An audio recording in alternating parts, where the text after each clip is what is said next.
for Deathdrop, I tried a couple singers out, or people that I thought could be the singer, and it just like I was never like I'm like that's not what I'm hearing. Like I wrote the song and I'm hearing it a certain way, and then it's just like they're not doing it the way that I'm hearing it.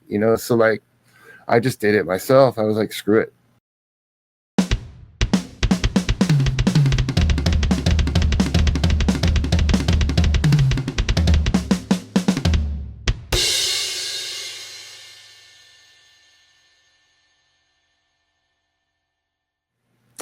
Hey everyone, welcome back to the All Music Matters of That podcast. I'm your host, Brian.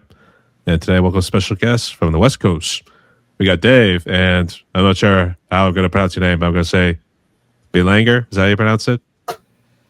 Belanger, or it's actually Belanger if you want to be all serious, but like, nah. I just say Belanger. That's fine. Belanger. Okay. Yeah. I want to say, do you have like a little crazy French or something? Because the way you kind of pronounce it.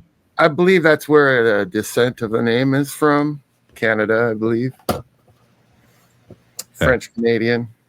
But yeah. All right, that's all cool. But he's part of the group, Deathdrop. How you doing today, brother? Doing well, man. Hanging in there. Like everyone else. So yeah, that's all good. Yep. I guess what you the band been up to, actually, because I got to give a shout out to Graham Watson because he had actually pointed me in your direction, and I was checking out your music. Sounded pretty killer. So what you all been up to? Well, we played our first show in January. We're actually working to get more shows coming up here soon, hopefully. So we'll see how all that goes.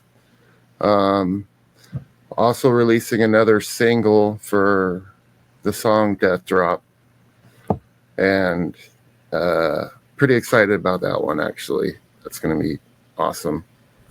Already worked on the cover art and all that kind of stuff. So, yeah, all that kind of thing. We are going to be rehearsing today, I believe. And, yeah, the normal stuff. Just trying to get stuff going. That's good to hear. I guess you want to talk about this new single? I guess what's going to be about, and I guess do you have a release date in mind? We haven't decided on the date yet. The song Deathdrop, I guess it's about kind of obviously our title song. So it's about jumping out of a plane and your parachute not working. So henceforth, that's what all the lyrics are completely about. Sort of like a Cannibal Corpse sort of scenario right there. Pretty straight. It's a pretty straightforward, kind of speaks for itself, actually. Actually, in which case, I call it a blood pancake in that case. It just splatter all over the place. Yep, exactly. That's awful, but yeah, I guess that's how it works in death metal. Something, yeah. Then we just get the, oh my God, he's dead. This sort of thing. Exactly. I think actually, it kind of has that kind of thing at the end of the song, kind of threw a little splat in the end.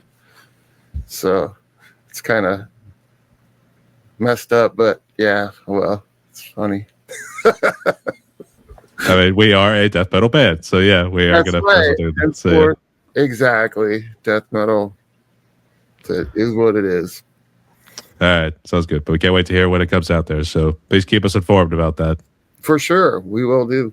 All right, but actually, I do want to ask about the band, about Deathdrop here just a little bit. But first off, Dave, welcome to my podcast here, mate. And the way it's going to work is I just want to ask you some questions, get to know you more both as the musician, but also as the individual as well here too. So, for sure. Are you all ready? Yep, sounds good, man. All right, so let's first start at the beginning when he was just a wee lad. So, tell us your backstory. How did you become a musician? Well, that starts probably in childhood. I was very well into. Actually, the first band I got into was Kiss. It was back in the 70s. So, my first concert, I was 9 years old. My mom took me with my brother, at the Forum in Los Angeles.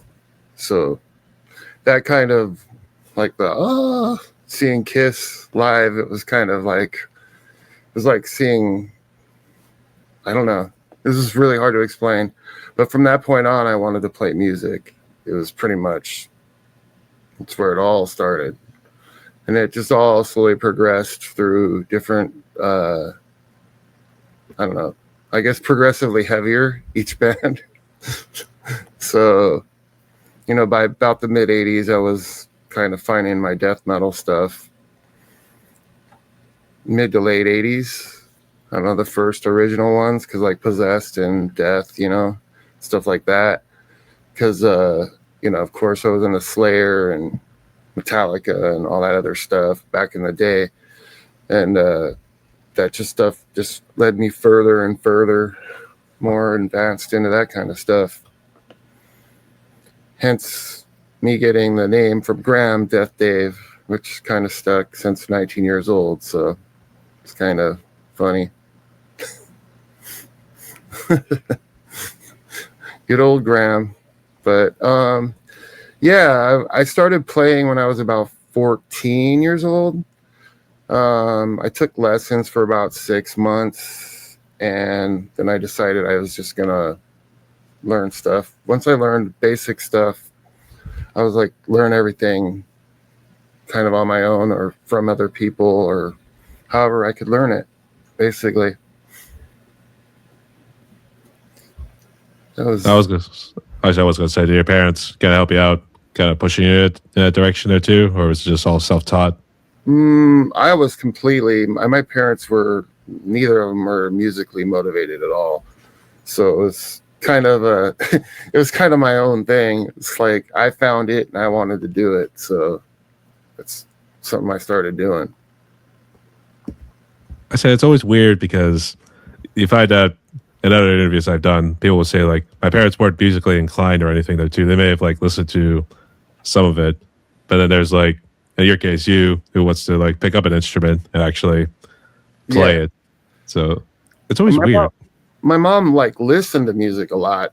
She was like more into like Elvis and country and stuff like that. So it's like kind of like I went completely. I was like, I don't want to play that kind of music at all. It's like, so I found my own thing. It's like once I found something I loved, that's where I went from there.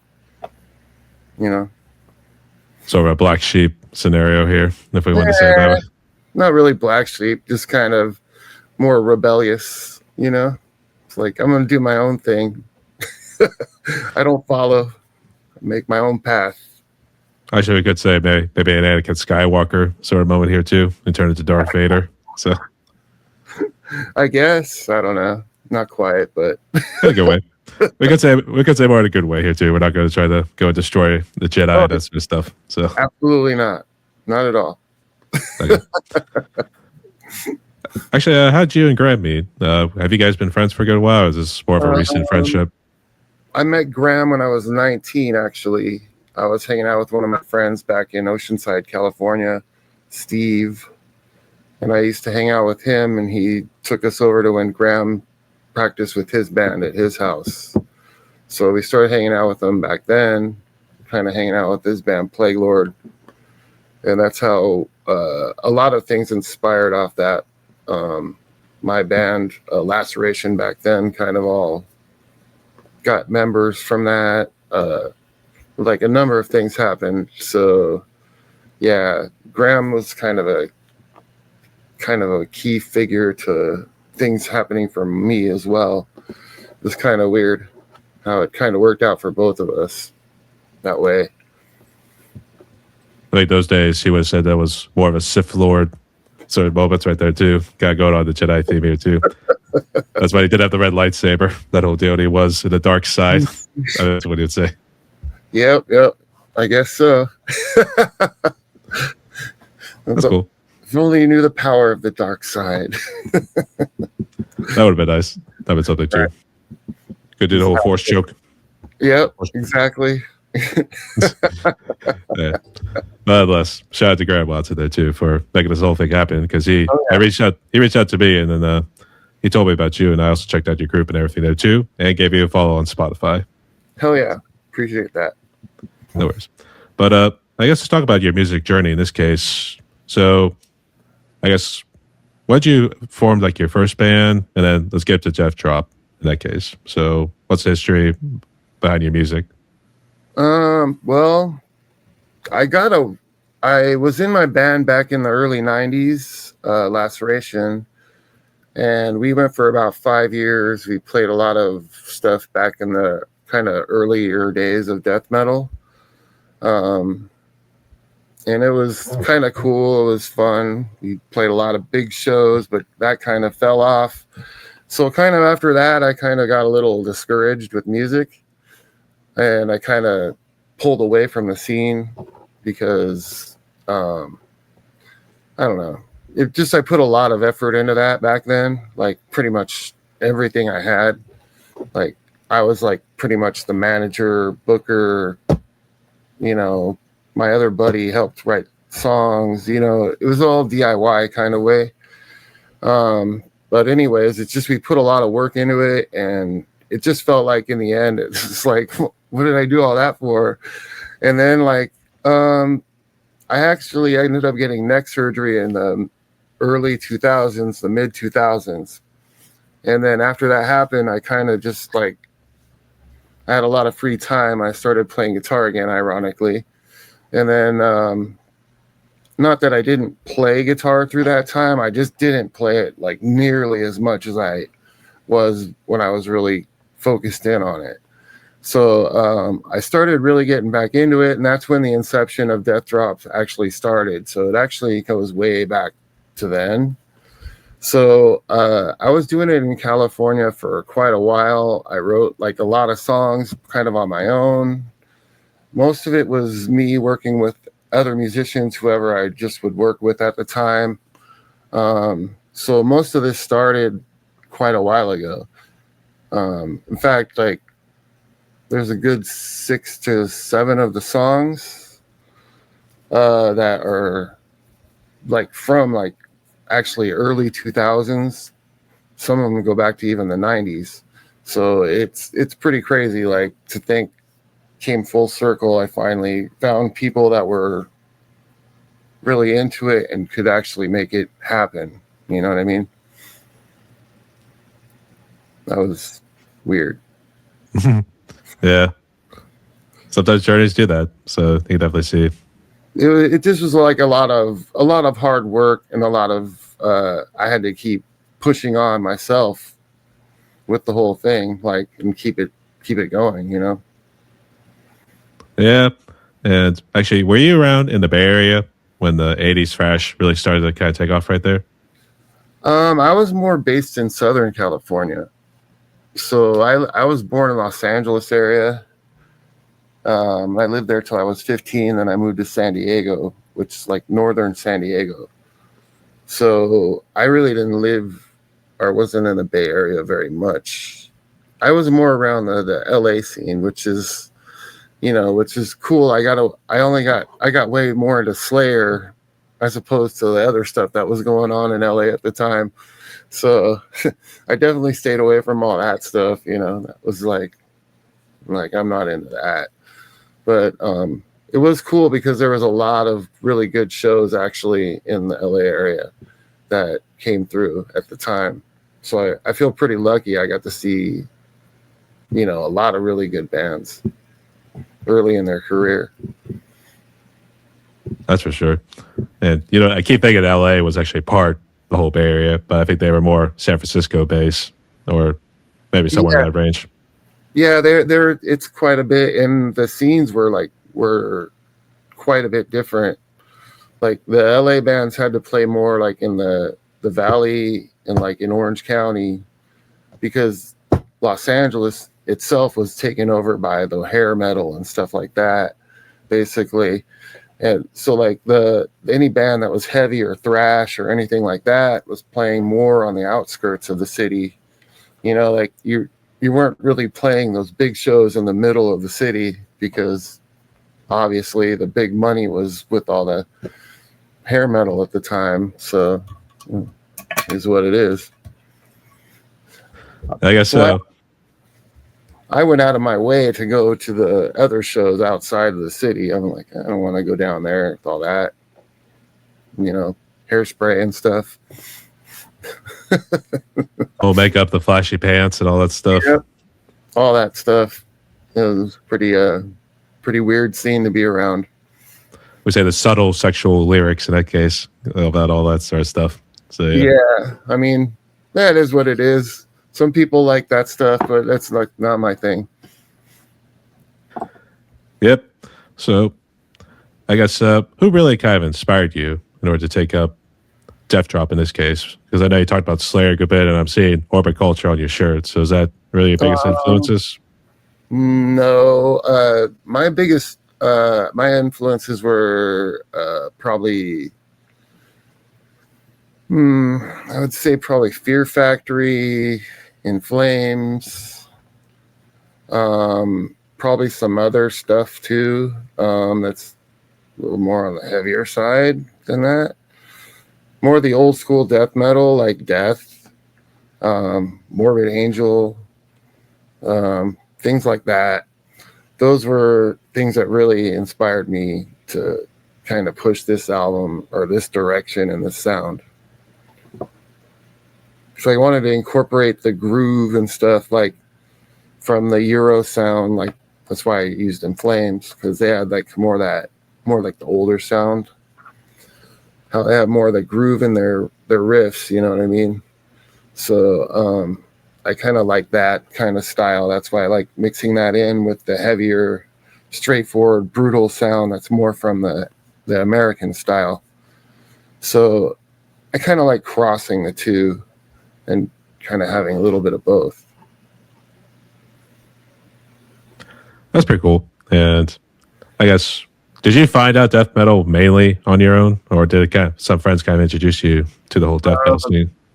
Well, I kind of like been into it since like I had the Scream Bloody Gore tape back in like 1986, I think it was. I don't remember the exact year it came out, but I did have Scream Bloody Gore on tape like when it first came out. And then Possessed, I saw them back in the day too. So pretty much my first death metal show was back in 1990, like at Iguanas down in Tijuana, Mexico. So it was like Death, Pestilence, and Carcass. It was so awesome. But that like pretty much was another huge thing, you know, like really was like pushed forward the death metal. Like, yeah, that's what I want to do. Because like up to that point, I was still leaning a little towards the more Slayer, thrash metal, and stuff like that. And at that point, I was like, well, you know, actually, this is a little bit more like what I think our direction should go. So, like, I've been kind of always that direction kind of since then, even. Pretty much. I was going to say, that's actually a pretty damn good lineup. Death, Pestilence, and Carcass. Yeah, that was crazy for back then. It was ironic because Death had it was Spiritual Healing Tour, and they're only playing as a 3-piece because I guess something happened with James Murphy somewhere in the tour. So it was like, but it was weird just seeing Death as a 3-piece. It was like, whoa, 3 people? That's weird. It's crazy. I don't know how that happened, but it's way beyond what I know. It is what it is, as we said. Exactly. Actually, it seems like there's a debate between whether it was Possessed or Death who actually introduced the whole death metal. So I feel like Possessed was a little more like leaning towards thrash. They just had kind of the vocals that were a little heavier, but their music was still like more, I don't know. I feel like the first band that really, even though Possessed said death metal in the song, I feel like the sound really was defined more by Chuck. That's just my opinion, but everybody's got one, you know, I guess. I guess also maybe Seven Churches too. Maybe kind of stood out as being that rebellious or death metal. Oh, totally. I mean, I'm not never would say they're not. You know what I mean? Because I saw them like on, I think it was Beyond the Gates tour, or whatever the second album. I totally drawn a blank at the moment. But yeah, I remember that. That was some times, man. Back in the day, that'll do. So, all right. So I guess gotta talk about Deathdrop here a little bit here too. So, where are you currently living right now? Are you now in Oregon? Because I know you said Pacific Northwest. I am currently in Vancouver, Washington. It's basically right across the river from Portland, Oregon. So I'm pretty close to Oregon. That's why we ended up playing in Portland. All right. So I guess what's the history of Deathdrop? Because was it one of those things you had to put a flyer up on Craigslist and say, now hiring musicians for death metal band? So I started playing with a couple people, and they kind of helped me for a while with the advancement of the songs a little bit. And then things didn't quite work out with those guys. So I kind of went to an app. Well, I joined some app, and I found like a musician through there. And I joined some other band playing bass. And then I found another musician through that guy. And then it just like was a whole, like literally through about 5 people, I finally found a bass player. And then I ran into this guy, Tate, basically the guy who's our lead guitar player. And he helps me with all the recording and stuff. And basically he came in while I was working on some of the riffs, and he heard me, and he's like, dude, he had his recording equipment set up at our little studio where we rehearse. And he's like, hey, we got to record some of that stuff. So we just, like, that's literally how the algorithm, like, I was just working on some riffs, and then, like, all of a sudden we just burned, and the song was like, boom, like, just like that. And so, basically we just started recording stuff and advancing. Like now we have already 14 songs like recorded, and pretty much with lyrics and everything. So it's only, I think, 8 are released at this point. So we still have some stuff to release. So it's kind of nice to have that. I guess that explains a lot about Def Tate Records, because it's owned by your buddy Tate there. And then has he been using that studio for pretty much every single song you guys have been putting out? Yes, pretty much it's been him. It's pretty much very DIY. We do it through him and a computer. It's very, very simple. He plays lead and everything. This is actually so much better than it was like compared to when we recorded back in the 90s, because we had to pay like $1,600 just to get like 100 copies of a demo tape. You know what I mean? And like be rushing in the studio over 2 days just to try to record 3 songs. It's like all your money's just being thrown towards the band. It's just like, God. But now we can like take our time because we're doing it on our own equipment. It's so much better. It's way better. All right, we got a shout out to Tate right there too. He's doing a killer job, especially with the sound I was hearing on some of your music there too. So yes, for sure. I appreciate Tate's a really great guy. He's also in a band called Back from Death around here. They're actually playing like all over a lot more frequently than Deathdrop at this point. Because they've been playing around the scene for a bit, but he's been helping me a lot through this. So that's cool. And I was gonna say, the whole name Deathdrop, did it come from you, and was it related to what we were talking about earlier with that song, the guy parachuting out and his parachute doesn't work? Is that where the name came from?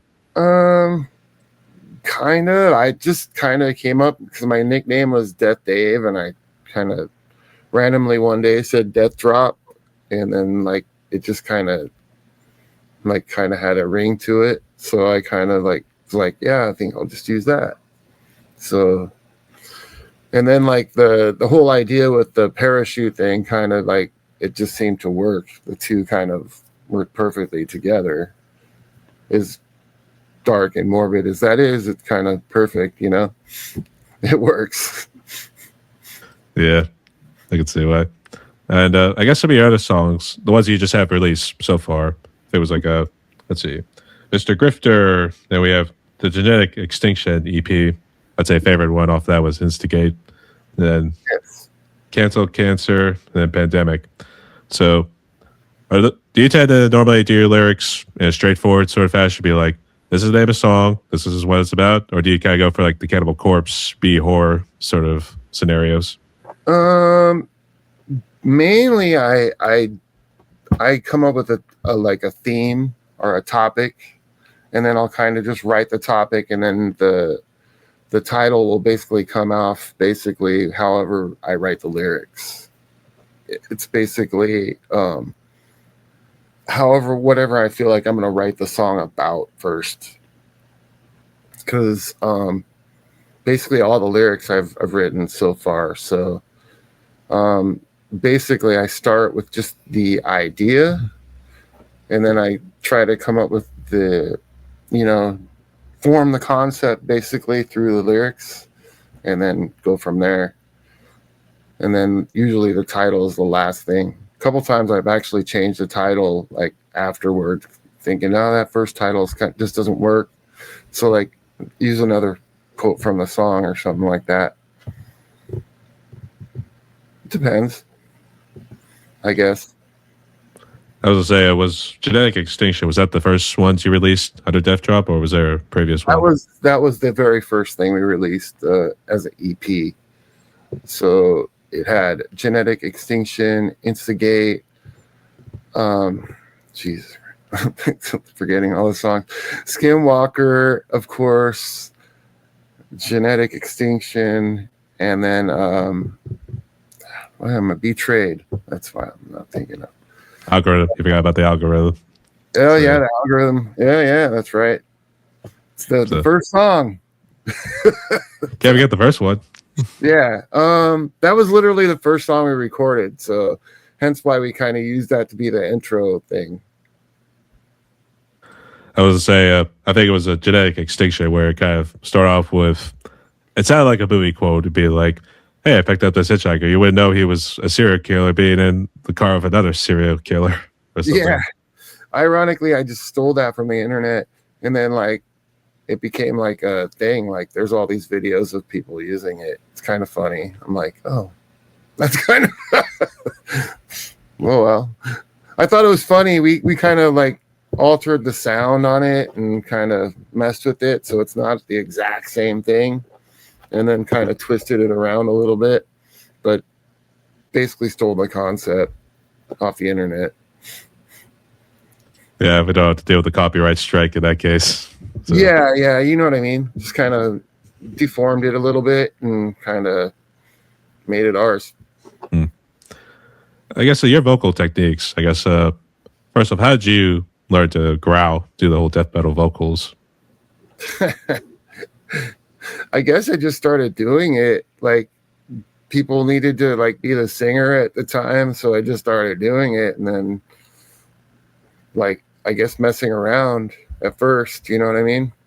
And then it just kind of happened, because at first in my first band I was just the rhythm guitar player, so I didn't even do background vocals for that band. In fact, like there was a lead vocalist and the other guy did background vocals. I just played guitar the whole time. So like then like once that band kind of changed a little bit, I started doing backups for that, and then I even sang one song.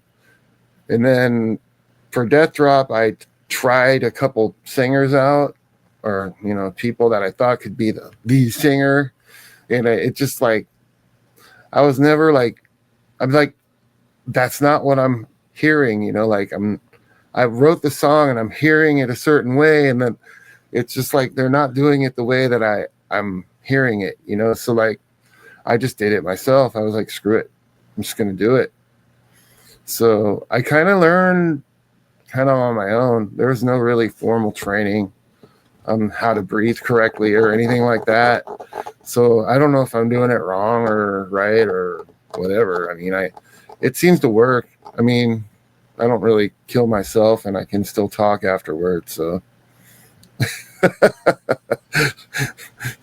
I mean, really, it's just a matter of getting the right thing because I've figured out a way to go lower and higher now that I've been doing it for a while. So I like for example, in Mr. Grifter, if you notice in the way the singing is in the verse versus the chorus, like I'm going with more of a screechy high voice in the verse, and then I go to a low voice in the rest of the song. So I'm kind of figuring out ways to like alter it a little better. So now that I'm doing it a little bit more, and it's more frequent for me to do. I wasn't sure. One of the interesting ones I kind of learned in D-sides, the sort of vocal techniques that Glenn was doing was he was actually double tracking his vocals. Yes, he does the double, like almost like an octave. So it's like you do a high and a low at the same time. And then when they're going together, it sounds like all chaotic and crazy, but it's really just two voices at once. Which is like, unless you have another person that's going to do the other vocals for you, like it kind of is hard to pull off live, which I'm glad that Tate, he sings in his other band. So like any of the things that need to be sung besides live, he can actually pull it off and we can actually sound the same. So I like that. I wasn't sure if practicing your vocals, it was one of those things. You're doing it in the car, but then you also pull up to a red light, and the other guy pulls up beside you, just see you, kind of like, yeah, be like, like just out of nowhere. Like, what's that guy yelling at? I don't know. It's like maybe like one of those Nicolas Cage or like breakdown moments, be like, the files are in the goddamn box and something like that. So exactly, man. Exactly. So true. That's funny. That'd just be like, Dave, what the fuck is wrong with you? So, exactly. Exactly. I mean, you have to make do, but I will say you are doing something right because, man, I told you earlier, it sounds killer. So you're doing something right. I appreciate that. It's been a lot of fun making it come to life because, like I said, I've been doing it a while.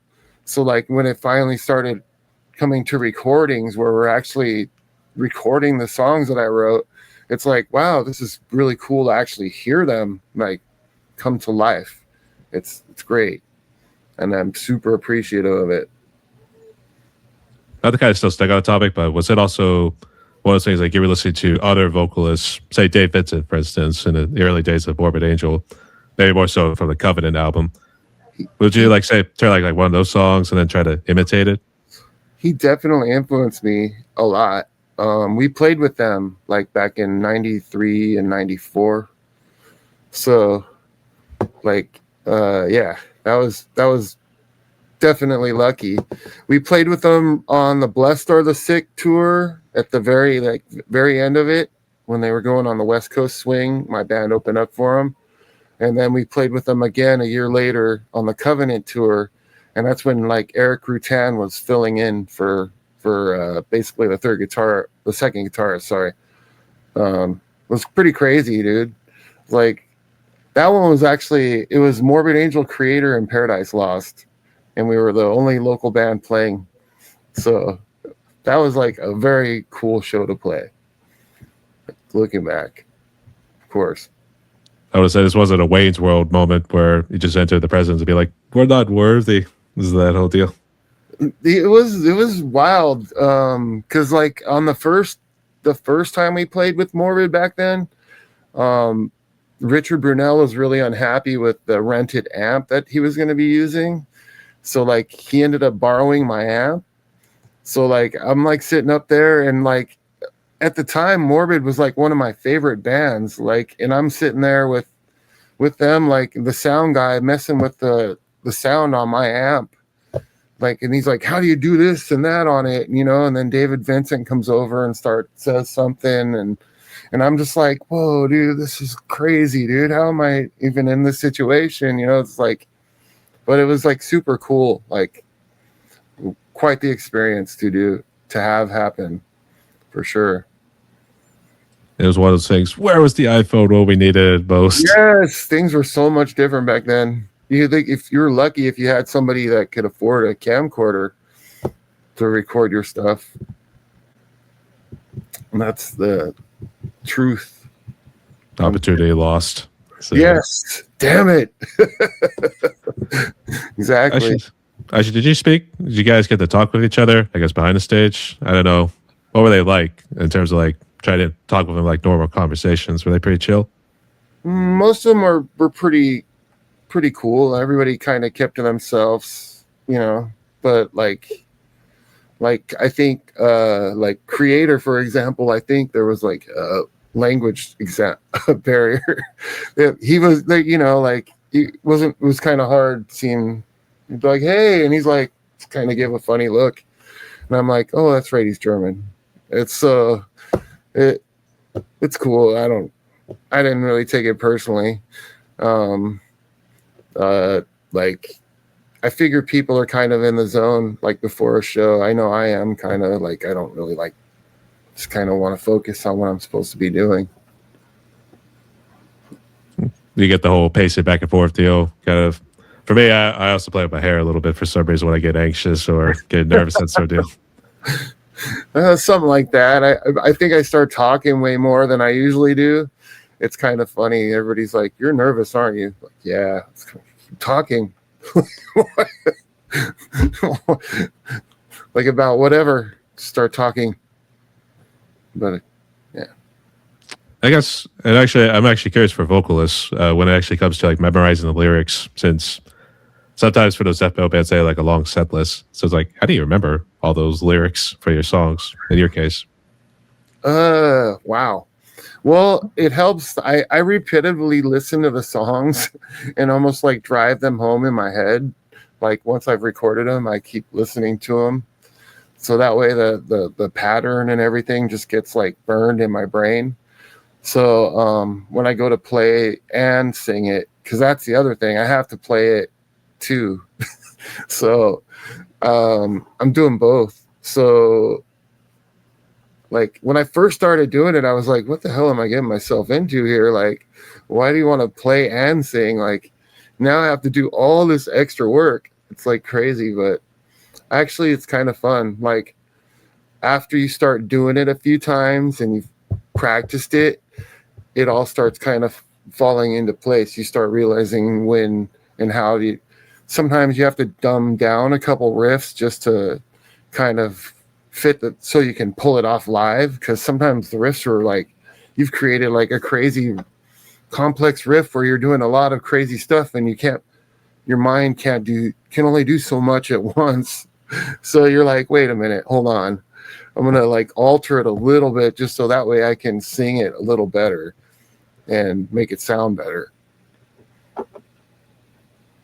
yeah, it's definitely gonna say for the people who are the James Hetfields sort of stuff. It's almost like you got a lot to actually memorize in this case. So it's a lot more than just like studying for that science test. You want to make sure you don't flunk up too well. So Yeah, I mean, I guess for me it helps with the lyrics that I write them as well. So it's kind of like, I guess if anybody's gonna know them, I guess I should be the one that should know it. I mean, if you don't know, we don't know. So That's always right. that sort of Exactly. thing. We make do. So somehow we made it this far. So we're doing good. Absolutely, for sure. All right. And I think you talked about some of the gear you guys have. So I guess let's go ahead and jump into that a little bit. So what you got in terms of gear to make the magic happen? And I don't know if it's the same gear that you've been using throughout, but go ahead. You mean as far as recording or live? Let's do both. So start with recording and then do live. Okay, well, recording wise, we've been basically using my Line 6 Helix XR, the foot switch one. So you can basically pre-program any, it's like a modeler. You know what I'm talking about? So you can model any sound off of it and basically create any guitar sound that you want. And then we've been using that for all the recording in terms of the guitars and the bass. So that all goes straight into my friend's. Basically, he uses an Apple computer, and that's how we do it. We have the little box thing that you plug everything through. I'm kind of really bad at it because I'm not the one who does the recording, but yeah, everything's been really straightforward in terms of the recording. It's all DIY in his computer. So, but he's actually really talented. He knows how to use all those things and very quickly mix everything and make everything happen really quick. It's crazy. I'm assuming it's Logic Pro, since you did say it's an Apple computer, but does he use a different DAW? Oh man, to be honest with you, I am not 100% sure which one he's using at the moment. I wish I had known that, to be honest with you, before I talk to you, but I don't really know the exact program. Like, I don't want to say. I know that one of them is using Reaper to record just to get stuff recorded, but I'm not sure. I don't think that's what he's using. I'm not 100% sure what he's using though. All right, that's one of those things. Like, whatever you're doing, keep going at it. Yes, exactly. As long as it keeps sounding good, and we're good. You know what I mean? Keep it rolling. So, yep.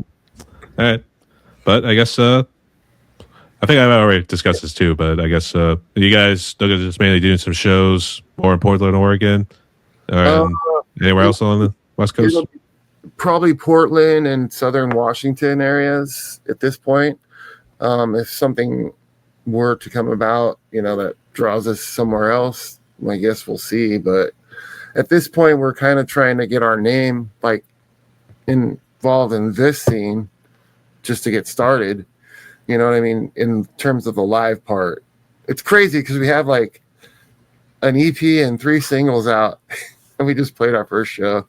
It's kind of hilarious in a way because it's just been just like a calamity of trying to keep members to like keep this going, but I've just managed to keep pushing forward and putting stuff out. So I was like, screw it. I have these songs and I want to release them. So I figure everything will take care of itself if I get it out. You know what I mean? Also, gotta give a shout out to my boys in Portland, Oregon. There's Gamma Knife. I'll give it to Andy Davis. And I hope I'm not this and anybody else. So I'm sorry if I have, but I'll give a shout out to people I've also interviewed out of the Portland, Oregon area there too. So Portland actually has a really good scene. It's pretty cool. Everybody's really chill, and like I don't feel like I'm like unwelcome in terms of the scene. Like I was pretty weird going in being a first, like, hey, here we are.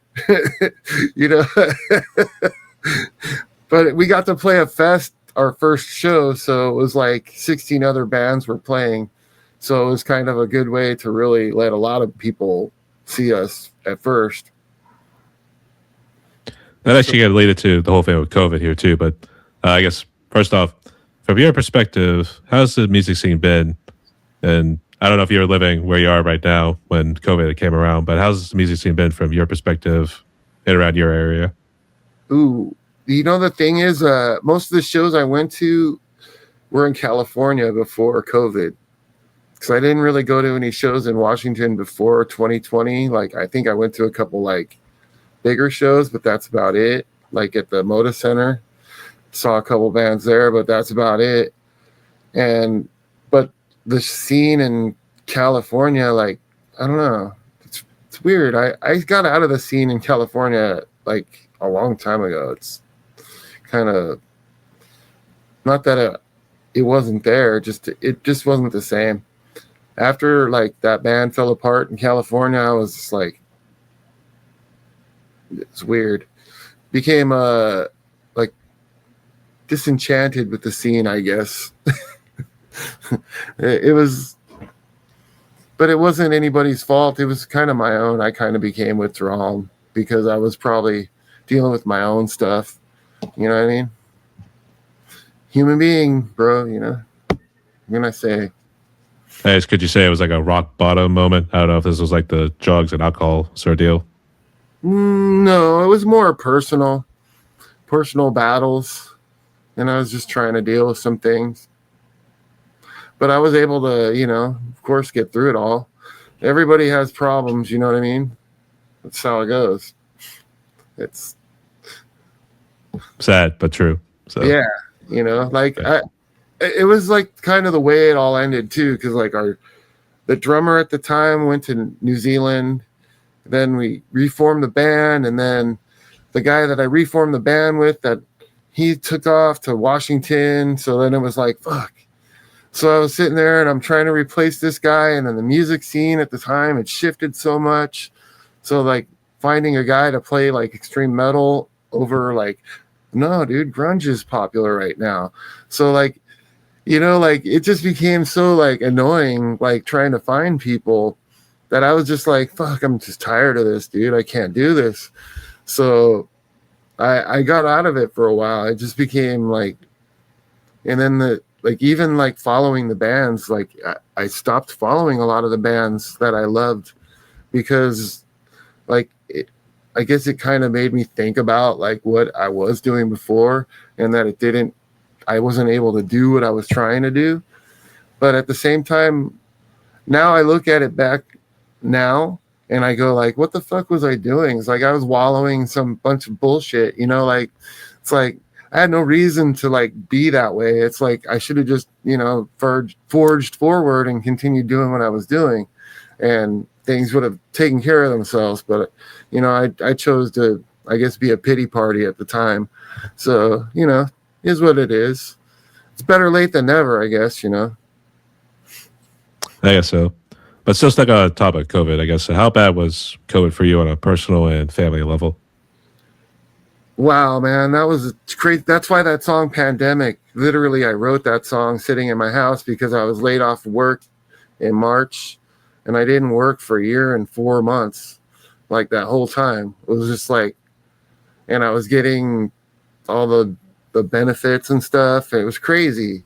So I don't know, it was weird. It was a weird year.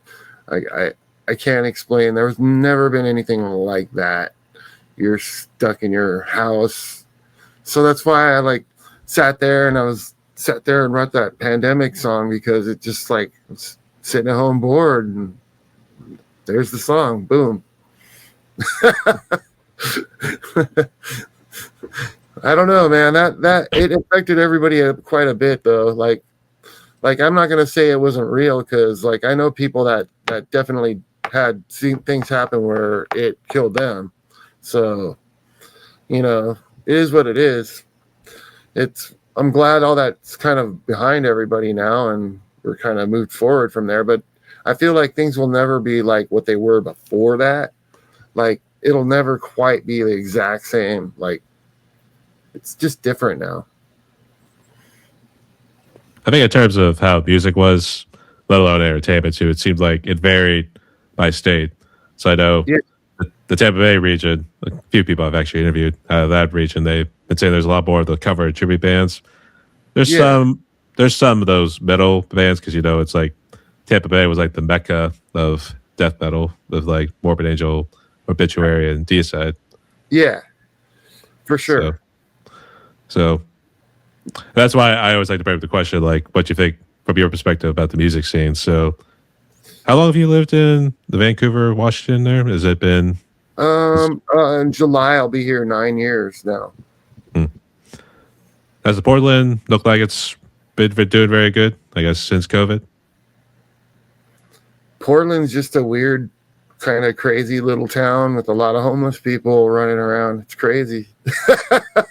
I'm not gonna be like it's it's not like a war zone or anything like that, like some people have implied, but it is what it is. It's a crazy, weird little town. Like it definitely has its own vibe, especially because I grew up in Los Angeles and San Diego, so definitely the city itself and the people and everything is a little different. It's definitely, but I like it. I love it here. Actually, I feel very at home here. I've made a whole group of new friends My band is actually doing much better than it ever did down there. So like it's kind of like one of those things, it's like I had to make a change for myself, to make something happen, and it was the right move, like 100%. Like I would never make a different move, for sure. That's good to hear. And on a serious note, good to see you and the family are doing well out there too. So Absolutely. Absolutely. Hope yours is as well. we get by. We're doing well. It was just one of those like, what was that? What happened during those years? It was like that sort of moments right there too. So Yeah, for sure. Oh, there's a cat. shout out. We got a cat. All right. I The cat gave a shout out. So yeah. I'm like, there he was. One of them at least. So yeah. Oh, that's right. All right. The other one's sitting right here. He's like literally on the little thing right here, staring at me. But it's all right. He's like, Dave, what are you doing, man? So Yeah, exactly. Like you're talking to a screen with somebody on the other side of the world right here. So Yeah, exactly. He has no idea. yeah. Not at all. All right. So I think earlier you highlighted about challenges because it seemed like you kind of hit a little bit of a low point when the music scene started to go away in California there too. So these days, what challenges do you feel like you face these days as a musician? To me, the hardest part is, especially with a band, it's just keeping like everybody's got is adults now and has their own life, if you know what I mean.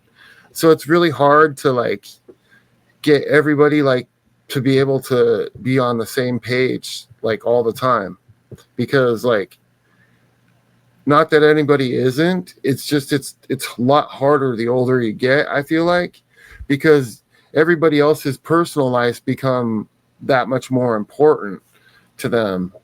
So it's kind of like dealing with a lot of that kind of stuff. It's challenging, but it's like at the same time, for me personally, it's actually been just trying to find a damn drummer. But like we finally had one, like a few like seriously, we had a drummer. Finally, we were happy with one a few years ago, and then we were like just about to get shows booked and stuff, and this particular drummer decided that he wanted to try to commit suicide, so he shot himself in the head. So again, I will tell everybody that if you know people and you see that they're maybe a little bit off or a little bit like something, maybe try to talk to them and see what's going on. Because I had no idea. Like, this guy did seem a little crazy, but I didn't think he was that crazy. And yeah, that happened. Then we had another guy try to join right after him, and he was going pretty good. And then all of a sudden he was like, I'm going to get married and I can't commit to this. So it was like, oh my God. So like, what the hell, dude? Like, so finally we hooked up with this guy we're playing with, Jairus, and he's done a good job. This is literally his first band. So he's for me, like he's very young. So he's got a promising future. He just needs to keep doing what he's doing, He's done a good job. He learned everything that he needed to learn, And that's been the hardest part. It's finding somebody that could actually do the things that we need them to do for what our music requires. I'm so sorry to hear that there, babe. So yeah, is real. Yeah, unfortunately, that is reality. It sucks. I wish that guy nothing but the best, you know what I mean? But obviously, he's not gonna play anymore. Like, so it sucks. What can you do? Like, somebody does something like that. That's like a personal choice that they make, and it affects everybody around them. So, like, people don't think about stuff like that when they do that. You know what I mean? Like, every single person that is going to be affected by that. So it's definitely something that opened my eyes about that kind of thing. a lot. But we also do say congratulations to the second drummer, even though I know it sucks because you had to go back on the whole hiring process again, though, too. But he got married. That's what matters. So. Yeah, and actually, to be honest with you, the guy we're playing with now, even though it's his first band, is actually playing the songs more the way we want them than that guy. Because the last guy was pretty good, but he wasn't. We kind of would, like some parts we'd be like, okay, if you can't play it like that, you compromise it a little bit and kind of make it a little slower. It's not like a slam on the guy. It just was his particular ability. He didn't really have all the speed. I guess that would be the thing. We need a drummer that can play at least some fast parts, because we do have a few of them. Like some parts are really, really fast. So it's like we need somebody that can at least pull that off. I mean, that's kind of important. That's for sure, though, too.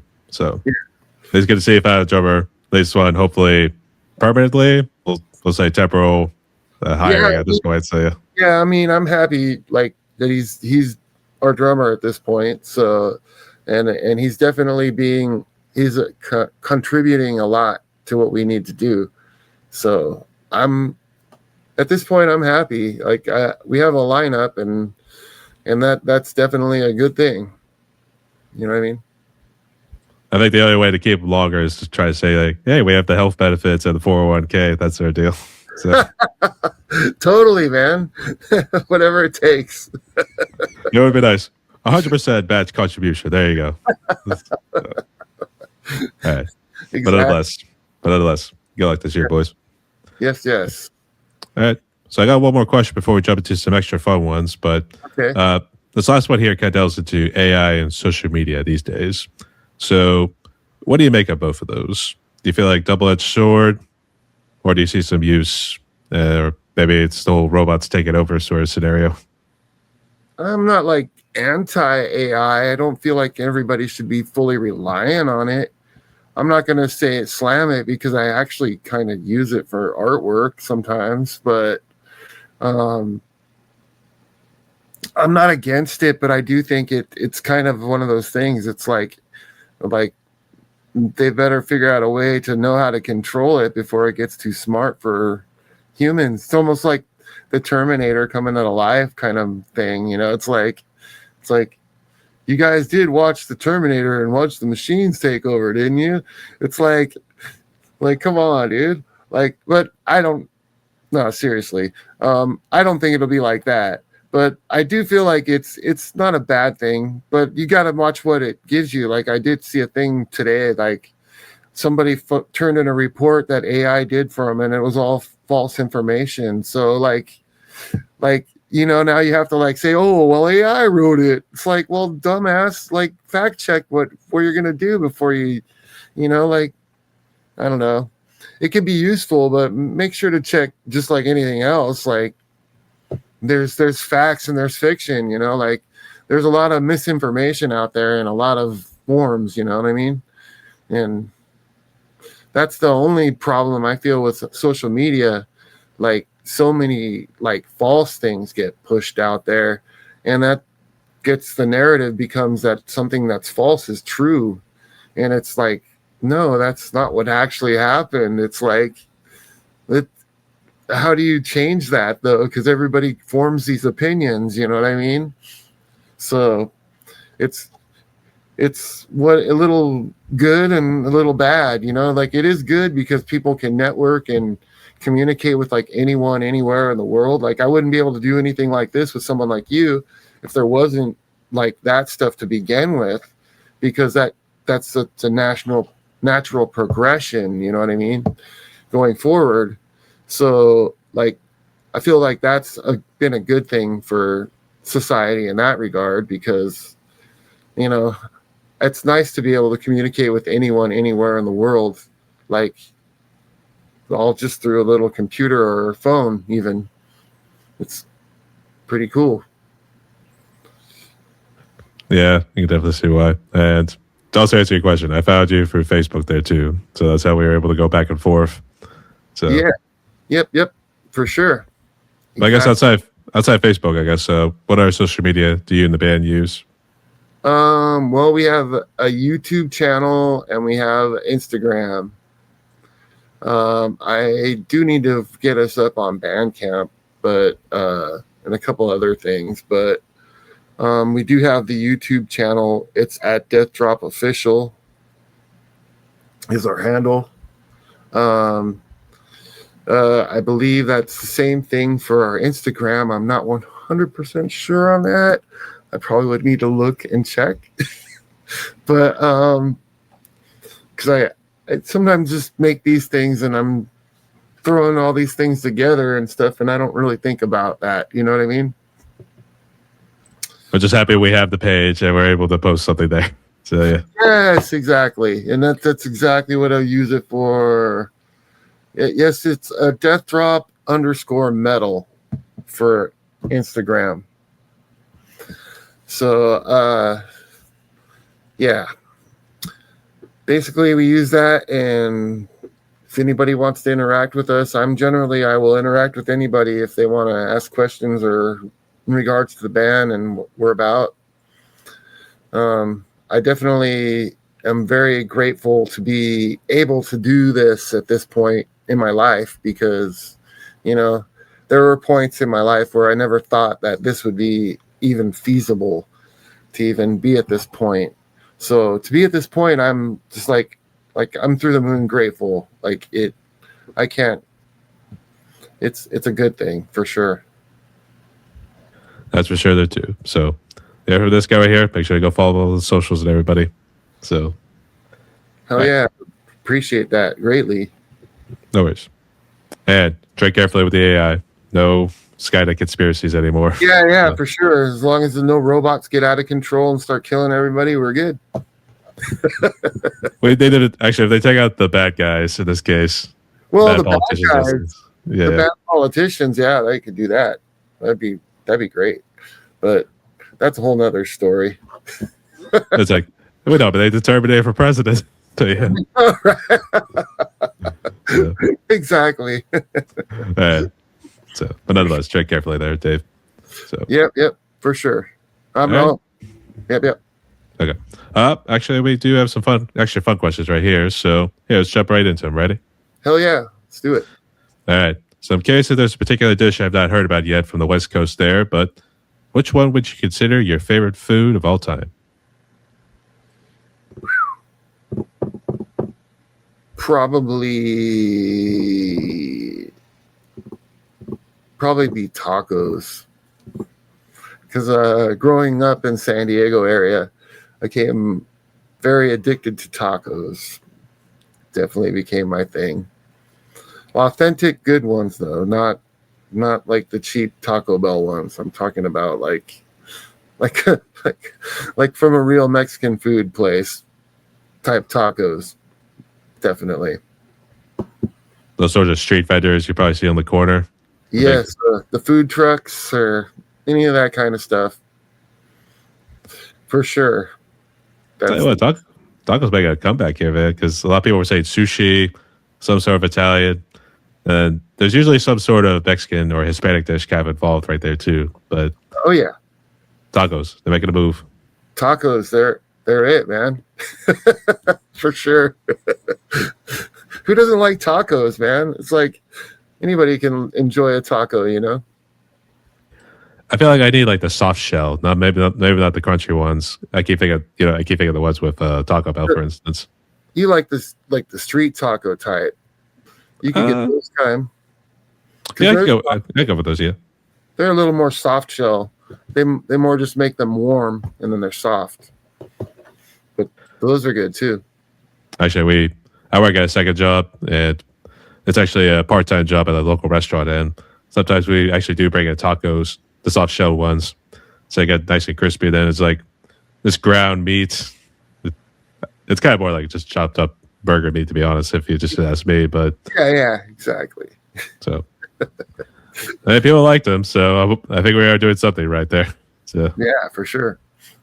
As long as people ate it, that's all that matters. Oh yeah. All right, but all great choices there. I guess outside of music, what do you do in terms of hobby wise? Probably watch sports. that's, that's pretty much it. That's pretty much my thing. Sports. That'd be football, whatever football's on, baseball. I'm like kind of a sports nerd. I But would say it's been on the whole time, to be honest, but it looked like it was what was that, the USFL football I had on earlier, and then it was now like a documentary. yeah, UFL, I think it was. I don't know. It was a game. I threw it on. It was kind of in the background. I'm not as into that one as I am like NFL football. That's a whole different story. That's it tonight. You got the March Madness continuing on tonight with the Elite Eight. So infantry. I know, right? There's always something on, I guess. Hockey's pretty cool too. Yeah. At least in hockey, you're able to fight legally. Yeah, that's right. 2-minute major for it or something. Let them go. Throw them in the box for 5 minutes, and it's good. Just take a let the blood show. Yep. 5 for fighting. So yeah. Straightforward. All right. I guess going more to the TV. I guess you got a favorite movie or TV series you probably consider your favorites? Movie, that's tough. I haven't really watched a whole lot of movies in the last like 10 years. It's like probably old, like Clerks or something like that would probably be my favorite, like all-time movie, or some old school like that. I don't know. Depends. Like I also like action stuff. Like I like the Daredevil stuff, like on Netflix that they had in those series, with the Punisher as well. A couple of things like that. Those were kind of cool. I mean, I'm not like huge into like sitting down and watching a series all that often. Like I do with my partner, obviously with my wife. But yeah, I mean that's a whole different thing. It's like we just watch whatever, you know. It's like, yeah, put it on. I don't care. It's all that. It doesn't matter.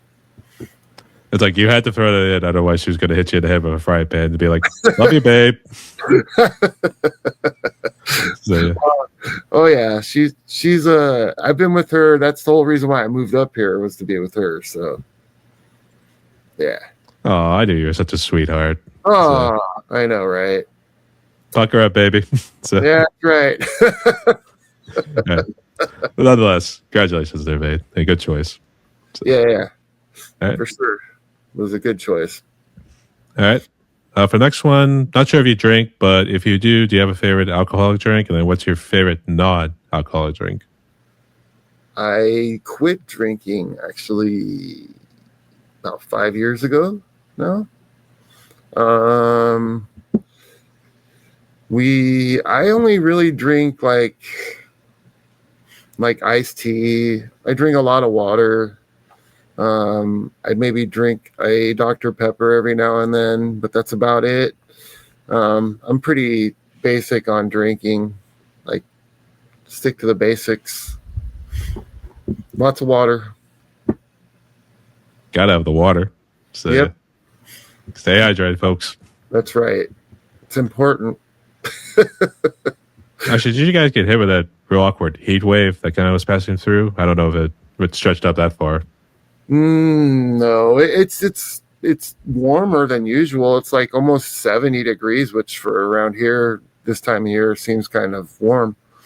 It's like, wow, it's almost 70. Wow. Woohoo! We used to like the 50s or so, you know, like around this time of year. Start warming up in a bit. So we still have escaped the clutches of winter or something like that. Not quite. Not yet. So, nope. All right. But on serious note, we do wish everyone stay safe, because I know that it looked like it was the summer sort of heat. And like, I think it was more like the central part right there, sort of like Arizona, those places. So. Oh yeah. In Southern California, where my brother lives still, and my mother-in-law as well. Like they were experiencing some way hot heat. It was like, whoa, it's like in the late high 90s, like this time of year, which is ridiculous. It's like, man, that's hot. It's like, forget that. I'm kind of glad I don't live there anymore. It's kind of, no offense, California. I love it there, but you know, it's like I definitely don't miss it being like the same all the time, if that makes sense. I can actually enjoy it in being seasons. Yeah. So Weird. Right. Yeah. All right. And for lots of fun questions, I guess what you be listening to in terms of music, whether they're indie or what we consider mainstream. Well, obviously I'm Orbit Culture. I like them. They're one of the newer bands I like lately. Geez, I'm pretty open-minded about music now, like more so than when I was younger, I guess. Kind of go anywhere, all over the map with music, like in terms of listening. I guess it would depend on, you know, what mood you're in, you know what I mean? Like sometimes I like music to be a little mellower so I can mellow out and not be so high strung on it. Other times I want it to be very fast and aggressive. But I definitely like, man, on the spot here, the music with what I like. That's hard to narrow down, you know what I mean? Because like I do like so much, so it's kind of, I mean, like I do listen to Orbit Culture a bit. I like basically all. I don't know, man. I really don't know, like who else to throw in there at this point. Like I don't try to like over like listen to any one particular thing. That's what I guess where I'm saying, like kind of like spread it around a lot. Like a lot of times I'll just put my Apple Music on random and it has anything from stuff I've listened to the 70s till now. So like I said, it could really give me a little bit of anything. Like, so it's wild. Like they'd be like, you like that? And we're like, yeah, I guess I do. I don't really care. Like I used to like worry about, oh, well, people will be mad if you like that. Like, or they'll think you're not real if you like that band. And it's like, you know, who fucking cares? You know, music taste is music taste. You know what I mean? Like, I mean, I like Ghost, for example. Like some people, they're like a triggering band to like some of the extreme metal people. But like they're like literally one of the best live bands I've seen in the past 10 years, you know, like that's I give them credit because they put on a fucking hell of a show. It doesn't have to be like, you know, gutturals and blast beats for it to be good, if you know what I mean. Like as much as I love and I play that kind of stuff, you know, like there is a lot of other music out there, you know, like I feel like you're really selling yourself short if you're just narrowing it down to one genre. If you get what I mean. Seems Good to branch out. Yeah. Yeah, it definitely is. Why not? You know, like there's a lot there's so many varieties to life, you know what I mean? It's like, why be so limited and be stuck so in a corner, if you know what I mean? It's like you can't do this, you can't do that. Like gatekeeper guys, like these guys are posers. It's like, do you really still say that word? Is that really like still a thing? Like there's so much of everything out there now. It's like nobody's trying to imitate anybody. Everybody just likes what they like, you know, at this point. You know what I mean? That's the way I look at it. I don't. That's sure. You know, like people's what do they say? Like opinions are like assholes. Everybody's got one. It's just something like that, or it's like they stink. Yeah, or something. Or always full of shit or something. Something like that. Like a boss. It's more like something. I always like something along the lines like house guests are like fish. They stink after 3 days. Yeah. Oh yeah, no doubt, right? It's like, oh my God, can I get some peace and quiet around here already? Apparently not. They don't want that sort of thing. Peace is not allowed. That's our deal. Exactly, for sure. All right. But nonetheless, all great choices there. All right. So, Dave, we're down to one more question in my podcast. But I guess before we jump into it, would you like to ask me anything real quick? No, not really. Like, have you been jamming with Graham? That's what I'm assuming. Yep. Something like that. Yeah. We actually put some music together, and we actually released our single "Blind Mad." It's actually under our band Nocturnal Monarch. Nice. So, and we're trying to work on the EP, but I think it's going to be what we call a King Diamond scenario, where we promise new material, but that doesn't come out at the right time. So yeah. Yeah, it's tough sometimes. You want to make sure it's right before you release it. You know what I mean? I totally get it. For sure. That it's taking a little bit longer because our songs are like anywhere for like 5 to like sometimes 9 minutes. So oh right, yeah. The longer the song, the harder it is to record. I kind of learned that right off the bat. My very, very first song we recorded was 6.5 minutes, and it had like transitions from clean to distorted. So, and you had to do a live solid take with the drummer. So I had to sit there and we had to play the song 18 times, like in one take in one day. And that's when we were paying, I forget what the amount per hour, but it wasn't cheap. And we didn't have money. So it was like every time it felt more pressure because, you know, you're under the gun. You don't want to pay a whole bunch of more money because we don't have a bunch of money. And you feel like, oh God, we got to get this right. And it's like, no, every time it'd be one little mistake or one little thing here or there. But like I said, it was 6.5 minutes. You know, you have to nail that perfectly for the drummer. That's hard. It was really hard. Also back then, these days, we're able to just move little notes over as MIDI, and then we just put it in the spot where we needed to. Yeah, that's true. But it does help. Now you can kind of like sort of make sure it works. If things aren't aligning perfectly, you can kind of line it up. Be like, wait a minute, slide that over. It's like, yeah, that's pretty awesome. You couldn't do that when it was on tape. It was like that didn't work that way, man. You had to get it live onto the tape. That was the only way.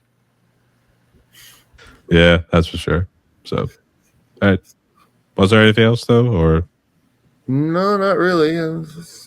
They'll come to it later. That's the thing. I do appreciate you letting me come on here and talk about things. It's really cool. That's good. But we do have one more question, so here's how it goes. Okay. All right. So given the amount of negativity you've been seeing going on in the world these days, not sure how much you watch in terms of the news or anything, but these days people need some sort of hope. So what would be your message of hope for musicians and people out there so they can move forward with their lives? I would say to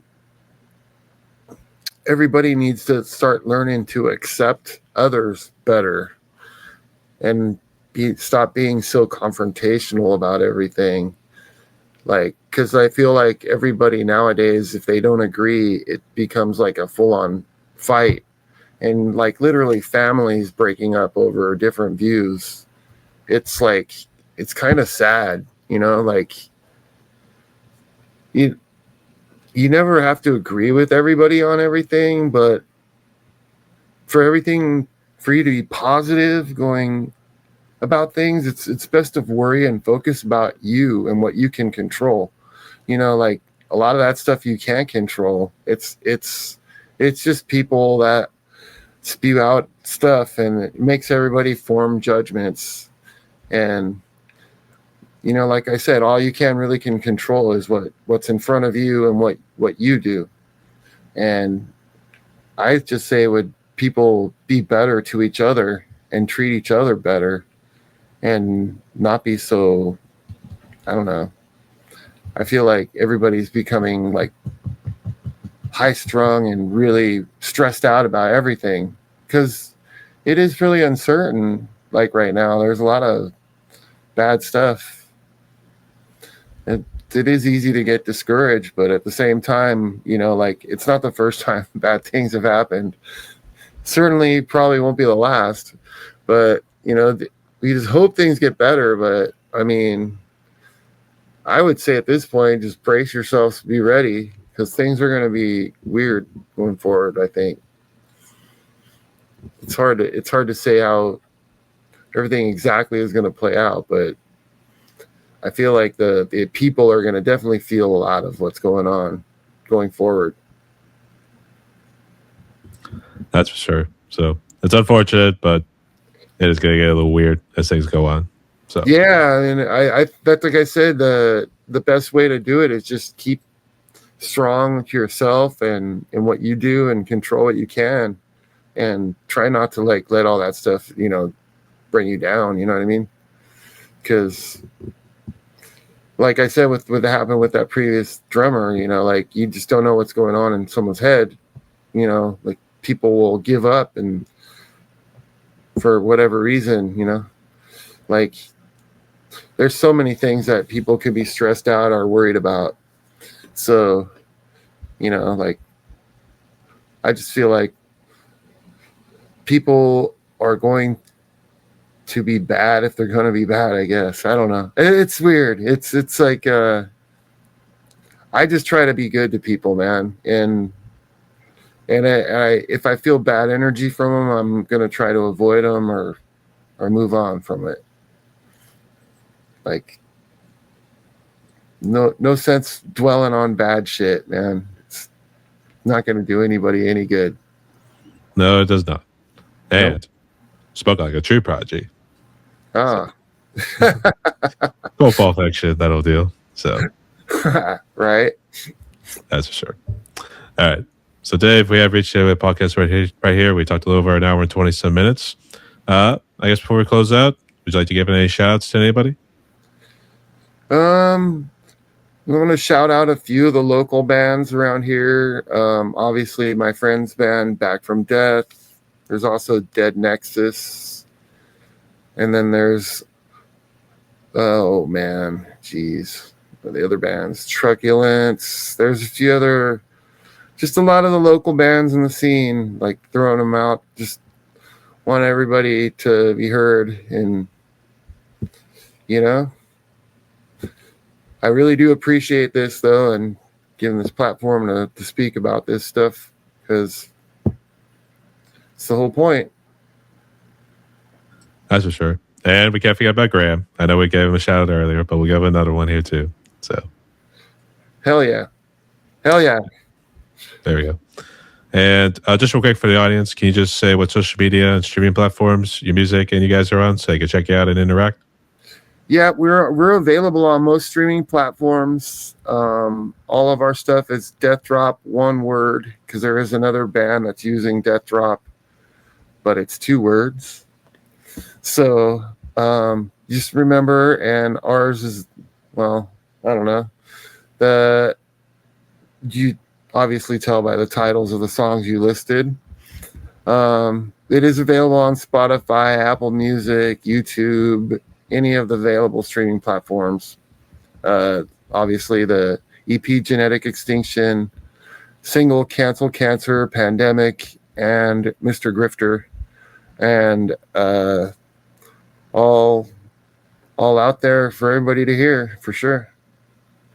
And also our YouTube page is at Deathdrop Official, and as well as our Instagram page, which was at Deathdrop_metal. So that's pretty much all of our stuff. And then just look up Deathdrop on Facebook, and it's there as well. All right. You heard from Dave right here, too. So we have to close out like this. So, everyone, my guest today was Dave Belanger. He's hailing from the lovely state of Washington.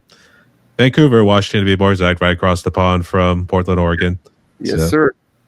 All right. So he's part of the band Deathdrop, and we also give a shout out to his good friend Tate, Death Tate Records, and he's also got, what'd you say, Back from Death? Was that the band he's a part of? Yes, Back from Death. All right, we'll give him a shout there too.